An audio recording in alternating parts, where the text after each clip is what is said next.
रक्षक लगातार काम कर रहा है, रक्षक लगातार कोशिश कर रहा है कि महापुरुषों का कैसे सम्मान हो, वो हमारी जो संस्कृति है उन संस्कृति को हम कैसे आगे बढ़ाएं। आपको जैसे कुछ दिनों में हमने जो मुद्दे उठाए, भगवान राम का मंदिर यहाँ पर बन रहा है। भगवान राम का मंदिर बनना ये संकेत है कि आने वाले समय में सनातन की जो ध्वजा है वह बहुत ही विराट रूप लेने का काम करने जा रही है। रक्षक उसमें अपना सहयोग प्रदान कर रहा है। जो हमारे महापुरुष हैं, जहाँ पर भी इस देश में जहाँ पर भी हमको लगता है, पर्यटन क्षेत्र में हो, धार्मिक क्षेत्र में हो, ये धार्मिक यात्रा है रक्षक की। हम लगातार माननीय प्रधानमंत्री जी, माननीय मुख्यमंत्री जी लगातार धर्म की ध्वजा को आगे बढ़ाने का काम कर रहे हैं। जब प्रधानमंत्री स्वयं काशी जाते हैं तो काशी में भव्य काशी विश्वनाथ का मंदिर का निर्माण कराते हैं। उस निर्माण में काशी विश्वनाथ को जीर्णोद्धार कराने वाली जो माँ अहिल्याबाई होलकर का वहाँ पर पूरा एक बहुत बड़ी मूर्ति की स्थापना कराते हैं।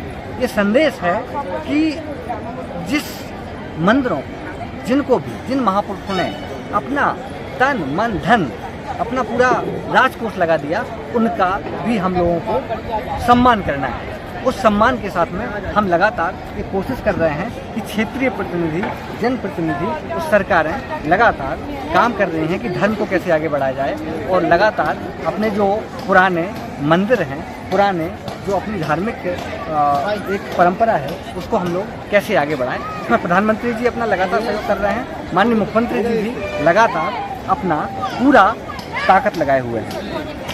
अब आपसे हम बात करते हैं कि जो लोग इसको आगे नहीं बढ़ाते हैं, जो लोग अगर आप सहयोग नहीं कर सकते हैं तो शेयर कर सकते हैं। जो लोग शेयर नहीं कर रहे हैं, उनके लिए सब ये कहना है कि जहाँ पर भी महारानी अहिल्याबाई होलकर की मूर्ति लगेगी, वहाँ पर उनके हाथ में हमेशा एक शिवलिंग आपने देखा होगा। महादेव का शिवलिंग उनके हाथ में हमेशा रहता है। वो जब भी न्याय करती थी उनके हाथ में शिवलिंग रहता था। तो शिवलिंग जो मूर्ति अहिल्याबाई होलकर की लग रही है, वो सिर्फ अहिल्याबाई होलकर की मूर्ति नहीं लग रही है, महादेव की भी स्थापना वहाँ पर होने जा रही है, क्योंकि उसमें शिवलिंग है उनके हाथ में हमेशा। तो जो लोग इसको शेयर नहीं कर रहे हैं, जो लोग इसको नहीं करना चाहते हैं, उनसे सीधा कहना है कि आप महारानी अहिल्याबाई होलकर का मूर्ति की स्थापना ही नहीं रोक रहे हैं। आप महादेव का जो स्थापना है, महादेव का जो सम्मान है, महादेव को जो धर्म को आगे बढ़ाना है, उसमें कहीं ना कहीं विरोधाभास उत्पन्न कर रहे हैं। जब आप लगातार महादेव की मूर्ति वहाँ पर जो शिवलिंग है, जब महारानी अहिल्याबाई होलकर की स्थापना होगी तो महादेव भी वहाँ स्थापित होंगे। जब महादेव स्थापित होंगे तो ये प्रमाण है रामायण में ये कहा गया है कि ये आपको हम प्रत्यक्षम किम प्रमाणम, प्रत्यक्ष प्रमाण की आवश्यकता नहीं है। आपको सामने जो भव्य इमारत भगवान श्री राम की आपको देखने को मिल रही है, इस भव्य इमारत इसका प्रमाण है। रामायण में लिखा है, रामायण में क्या लिखा है कि शिवद्रोही, रामायण में ये लिखा है कि शिवद्रोही ममदास कहावा, शिवद्रोही ममदास कहावा, वो नर मोहे सपने हूँ नहीं बाबा। भगवान शिव का द्रोही और हमारा दास, हमें सपने में वो नर नहीं भाता है। तो शिव का सम्मान करिए। अहिल्याबाई होलकर की मूर्ति लगने से भगवान शिव का सम्मान होगा।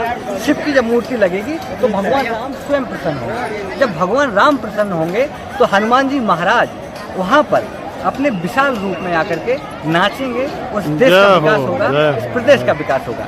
मेरा कहने का उद्देश्य सिर्फ ये है कि जो भी जनप्रतिनिधि हैं, जो भी अधिकारी हैं, उनसे निवेदन है कि आप लोग धर्म की यात्रा में रक्षक का सहयोग करें और महापुरुषों की मूर्ति स्थापित होने में अपना सहयोग करें। क्योंकि महारानी अहिल्याबाई होलकर की मूर्ति स्थापित होने से नर्मदा से लेकर के पूरे भारत में, नर्मदेश्वर से लेकर काशी विश्वनाथ से लेकर के जब भगवान शिव की उनके हाथों में जो शिवलिंग है उनकी स्थापना होगी, जब उनका वहाँ पर प्राकट्य होगा तो भगवान राम स्वयं प्रसन्न होंगे। क्योंकि रामायण में फिर से दोहराता हूँ, रामायण में लिखा है कि शिवद्रोही ममदास कहावा, वो नर मोहे सपने हूँ नहीं बाबा। तो भगवान राम की अगर स्थापना, भगवान राम का संदेश अगर आप आगे बढ़ाना चाहते हैं, इस भगवान राम की धरती पर अगर उनको आराध्य मानते हैं, उनको अपना अनुयायी उनको मानते हैं, आप उनके अनुयायी हैं, तो आप लगातार भगवान राम का सम्मान बढ़ाइए। तो भगवान शिव की स्थापना होगी, महारानी अहिल्याबाई होलकर की स्थापना होगी। इसके बाद भगवान शिव की स्थापना होगी और भगवान श्री राम लगातार वहाँ पर